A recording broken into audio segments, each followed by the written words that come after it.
இந்த யூரோப்பில் இருக்கக்கூடிய முக்கியமான கண்ட்ரிஸ் யூஎஸ் அது அப்புறம் வந்து கனடா இந்த நேட்டோ அமைப்பு இருக்குல்ல அவங்க நம்ம கூட பஞ்சாயத்து பண்ணிட்டு இருக்காங்க. நேட்டோ அப்படிங்கிற அமைப்பு நம்ம எல்லாருக்குமே தெரியும். யூஎஸ்ல ஆரம்பிச்சு கனடால இருந்து ஜெர்மனி பிரான்ஸ் அப்படின்னு சொல்லிட்டு உலகத்தில் இருக்கக்கூடிய முக்கியமான எல்லா கண்ட்ரிஸும் அதாவது most of the western powers அப்படின்னு சொல்லுவோம்ல வெள்ளக்கார கண்ட்ரி எல்லாமே வந்து இந்த நேட்டோ அப்படிங்கிற ஒரு அமைப்புல இருக்காங்க. இந்த அமைப்பு வந்து கொஞ்ச நாளுக்கு முன்னாடி தான் ஒரு 3 days முன்னாடி இருக்கிற வீடியோ நீங்க பாத்தீங்கன்னா உங்களுக்கே தெரிஞ்சிருக்கும். யூஎஸ் வந்து நம்ம கிட்ட சொன்னாங்க, நீ இன்னும் ரஷ்யாவோட ஃப்ரெண்ட்ஸா இருந்துகிட்டே இருந்தேன்னா உன் மேல நாங்க வந்து டாக்ஸ் போடுவோம், 500% போடுவோம், உன் நாட்டுல வேலை பார்க்கறவங்களோட வேலையை புடுங்குவோம், உன் நாட்டுல வேலை பார்க்கறவங்களோட வாழ்வாதாரத்தை நாங்க பயமுடுத்திடுவோம் அப்படின்னு சொல்லிட்டு ஒரு மிரட்டலை விட்டாங்க. அதை கண்டினியூ பண்ணி இப்போ நேட்டோ அப்படிங்கிற அமைப்பு யூரோப் ஃபுல்லாவே ஒன்னா சேர்ந்து பிளஸ் யூஎஸ் அப்புறம் வந்து இந்த கனடா எல்லாம் ஒன்னா சேர்ந்து நம்மளுக்கு அந்த மிரட்டலை மறுபடியும் கொடுத்துருக்காங்க. என்ன மேட்டர்னு பார்த்தீங்கன்னா இப்போ பிரச்சனை வந்து ரஷ்யாவுக்கும் உக்ரைனுக்கும் நடுவில் ஒரு இன்டர்நேஷனலா ஒரு போர் போயிட்டு இருக்கு. கரெக்டா பல வருஷமா போயிட்டு இருக்குது. இப்போ 2-3 வருஷம் ஆயிடுச்சு. இந்த போர்ல வந்து இந்தியா ரொம்ப தெளிவா எந்த சைடு எடுக்காம நடுவில் இருந்துட்டு இருந்தோம்.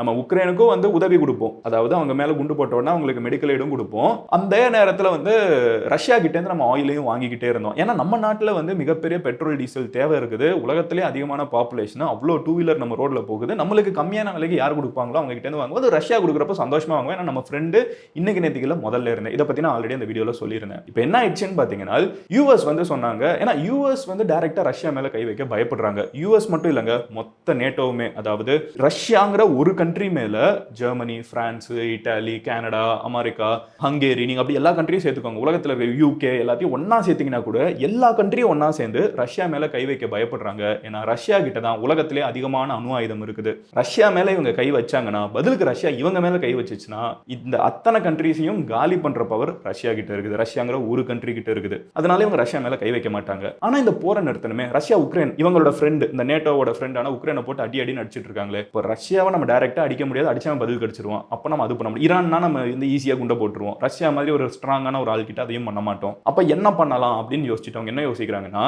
ரஷ்யா ஏன் இந்த போரை இத்தனை வருஷமா நடத்துறாங்க? எப்படி ஒரு போரை இவ்வளவு வருஷமா நடத்த முடியுது? ஏன்னா ரஷ்யாவோட பேங்க் பேலன்ஸ் இருந்துகிட்டே இருக்குது. வீட்டுல வந்து காசு இருந்தா தானே வெளியே போய் சண்டை போட முடியும். அப்ப வீட்டுல இருக்கிற காசை வந்து கை வைப்போம் அப்படின்னு சொல்லி முடிவு பண்ணிட்டு அவங்க யோசிச்ச இன்டெலிஜென்ட் பிளான் தான். அவங்க வீட்டுக்கு காசு கொடுக்கறது யாரு? ரஷ்யாவுக்கு பிசினஸ் கொடுக்கறது யாரு? ஏன்னா இவங்க எல்லாம் கொடுக்கறது நிறுத்திட்டாங்க. மெஜாரிட்டி யாரு ரஷ்யாவுக்கு பிசினஸ் கொடுக்குறாங்கன்னு பாத்தீங்கன்னா சைனா, இந்தியா அப்படிங்கிற இந்த 2 கண்ட்ரிஸ் தான். சைனாவை வந்து நம்ம பிளாக்மெயில் பண்ண முடியாது. சைனா சும்மாவே போடா அப்படின்ட்டு போயிடுவான். ஆனா இந்தியா வந்து அவங்களுடைய ஃப்ரெண்ட்ஸா இருக்கு. நம்ம நியூட்ரல்ல சைடு எடுக்கல. இப்போ இந்தியாவை வந்து பிளாக்மெயில் பண்ணலாம்னு சொல்லிட்டு தான் நீ ரஷ்யாவோட ஃப்ரெண்ட்ஸா இருக்கிறத நிறுத்து, ரஷ்யா கிட்ட இருந்து வாங்குற ஆயில நிறுத்து, ரஷ்யா கூட பேசுறத நிறுத்து, இதெல்லாம் நீ நிறுத்தினா தான் நான் உன்னைய காப்பாத்துவேன். ஸோ இப்போ ரஷ்யாவோட பேங்க் பேலன்ஸ் நம்ம கம்மியாக்கணும்னா சைனாவை பிளாக்மெயில் பண்ண முடியாது, ஆனால் இந்தியாவை பிளாக்மெயில் பண்ண முடியும். ஏன்னா இந்தியா வந்து நான் போன வீடியோவில் எக்ஸ்பிளைன் பண்ண மாதிரி நம்ம அதிகமாக வந்து யூஎஸ்க்கு எக்ஸ்போர்ட் பண்ணிருக்கோம், யூரோப்புக்கு எக்ஸ்போர்ட் பண்ணிருக்கோம். ஏன்னா நம்மளோட மெடிசனாக இருக்கட்டும், நம்மளோட கிளாத்திங் இண்டஸ்ட்ரி, திருப்பூர் மாதிரி இருக்கிற கிளாத்திங் இண்டஸ்ட்ரியாக இருக்கட்டும், இங்கே இருக்கிற நிறைய குடும்பங்கள் வந்து இந்த நாடுகளுக்கு நம்ம ஊர்லேருந்து பொருட்கள் அனுப்பிச்சு நம்ம வாழ்க்கையை நடத்திட்டு இருக்கோம். அப்போ இவங்கெல்லாம் டாக்ஸ் ஏற்றிட்டாங்கன்னா நம்ம நாட்டிலேருந்து இவங்கெல்லாம் அங்கே இருக்கிற மக்கள் வாங்க மாட்டாங்க. அதனால நம்ம ஊரில் இருக்கிற மக்கள் பாதிக்கப்படுவாங்க. ஸோ இப்படி ஒரு பிளாக்மெயில் அவங்க கையில் எடுத்திருக்கிறதுனால இப்போ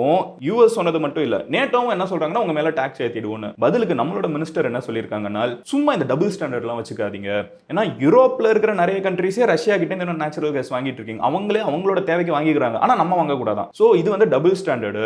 இதுக்காக நாங்க பயப்பட மாட்டோம். அமெரிக்கா இதை சொன்னப்ப நம்ம பெருசா ரியாக்ட் பண்ணல. ஆனா யூரோப் அதுக்குன்னு சுத்தி இருக்கிறவங்க நம்ம கூட பஞ்சாயத்துக்கு வரக்கூடாது இல்ல. இந்தியா வந்து பதிலுக்கு பதில் கொடுத்துருச்சு. நம்ம வந்து அமெரிக்கா கிட்ட பேரம் பேசலாம், ஆனா யூரோப் கிட்ட நம்ம பேரம் பேசணுங்கிற அவசியம் எல்லாம் கிடையாது. நம்ம பதிலுக்கு ஸ்ட்ராங்கா பேச முடியும். ஏன்னா இன்டர்நேஷனல் சிச்சுவேஷன் அப்படி. நம்ம பதிலுக்கு வந்து அவங்க கிட்ட என்ன சொல்லிட்டாங்க, இந்த இதுக்கெல்லாம் நாங்க பயப்பட மாட்டோம். டபுள் ஸ்டாண்டர்ட், நீ என்ன பண்றது சரியா? நீ ஒழுங்கா இருக்கியா? உன் கேங்லயே எத்தனை பேர் இன்னும் ரஷ்யா கூட டச்ல இருக்காங்க. அவங்க எல்லாம் விட்டுட்டு எங்க கிட்ட வந்து கேட்கறது எந்த விதத்துல நியாயம்? எங்களுக்கு எங்க ஃப்ரெண்டு கம்மியான விலைக்கு பெட்ரோல் கொடுக்குறான், நான் வாங்கிக்கிறேன். இதுக்கெல்லாம் என்கிட்ட பஞ்சாயத்து பண்ண முடியாதுங்கிறத ரொம்ப தெளிவா சொல்லிட்டாங்க. அண்ட் ஓவரால் நீங்க என்ன நினைக்கிறீங்க? இந்த நூற்றாண்டு இந்தியாவோடதுங்கிறத நான் ரொம்ப ஸ்ட்ராங்கா மனசளவுல நம்புறேன். அது ஆனா யார்கிட்ட இருக்குன்னு பாத்தீங்கன்னா உங்ககிட்ட, என்கிட்ட தான் இருக்குது. நம்ம இந்தியாவை எப்படி வேர்ல்டு லெவல்ல ப்ரொஜெக்ட் பண்றோம்? வெளிநாட்டுக்கு போகிறப்ப நம்ம இந்தியாவை எப்படி ப்ரொஜெக்ட் பண்றோம்? நம்ம ஊர்ல இருக்கிற பொருட்கள் எவ்வளவு இந்தியா வெளிநாடுகளுக்கு நம்ம அனுப்பிச்சு அதன் மூலியமா சம்பாதிக்கிறோம். இந்தியாவோட பிராண்டை வேர்ல்டு லெவல்ல எப்படி மாத்துறோம், ப்ராக்ரஸ் எப்படி மாத்துறோங்கிறதுல எல்லாத்துலயும் தான் அது இருக்குது. நம்மளோட வாழ்நாள்ல வேர்ல்டு லெவல்ல இந்தியாவை நம்ம 1 அப்படிங்கிற இடத்துக்கு கொண்டு போக முடியும்னு நினைக்கிறீங்களா? இட்ஸ் ஹியூஜ் சேலஞ்ச் சைனாவோட இன்னைக்கு கம்பீட் பண்றது. ஆனா அது கெயின் பண்ணும். நம்மளோட வாழ்நாளில் பண்ண முடியும்னு நினைக்கிறீங்களா இல்லையா அப்படிங்கிறத கமெண்ட்ல சொல்லுங்க.